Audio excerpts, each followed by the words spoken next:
Hello बच्चों, आइए प्रश्न को देखते हैं। प्रश्न दिया गया हमें निम्नलिखित बिंदुओं से होकर जाने वाली रेखा की परिवता ज्ञात कीजिए।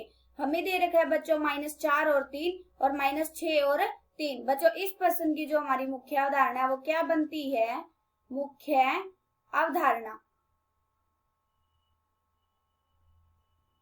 हम जानते हैं बच्चों, अगर हमारे पास दो बिंदु हो x1 और y1 और दूसरा x2 और y2, तो परिवता निकालने का हमारा सूत्र होता है m बराबर y2 माइनस में y1 बटे में x2 माइनस में x1। हमें प्रश्न में क्या निकालना है? हमें रेखा की परिवता निकालनी है, तो हम कैसे करेंगे? हमें दो बिंदु दे रखे हैं।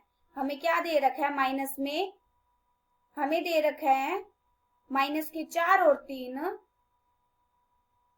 और दूसरा बिंदु हमें दे रखा है, दूसरे बिंदु -6 और 3। अब ये देखो, एक बिंदु और दूसरा बिंदु, जब हम इन दोनों को मिलाएंगे तो ये क्या कर रहे हैं? एक रेखा का निर्माण कर रहे हैं। इस बिंदु का नाम हम रख देते हैं P और इस बिंदु का रख देते हैं Q।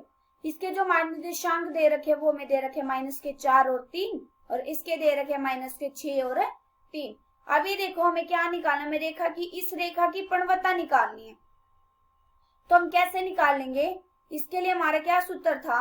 दो बिंदुओं से रेखा की परिवता निकालने का हमारा सूत्र था m बराबर y2 माइनस में y1 बटे में x2 माइनस में x1। हमें दो बिंदु दे रखे हैं, ये हमारा क्या होता है? ये हमारा x1 होता है, ये हमारा y1 होता है, ये हमारा x2 होता है, ये y2 होता है। जब हम इस सूत्र में लगाएंगे तो यहाँ से हमारी परिवता ज्ञात हो जाएगी। अब ये देखो, हमारा y2 कितना है? y2 हमारा कितना है? 3 और y1 हमारा कितना है? 3। माइनस के 3 हो गया बटे में। अब ये देखो, x2 कितना? -6 और x1 कितना है? -4 माइनस माइनस क्या हो गया? प्लस। ऊपर कितना आ गया? 0 और नीचे कितना आ गया? -2।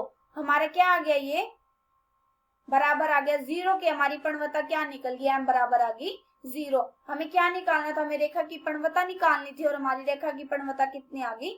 0। आशा करती हूँ कि बच्चों आप सबको समझ आया होगा। धन्यवाद।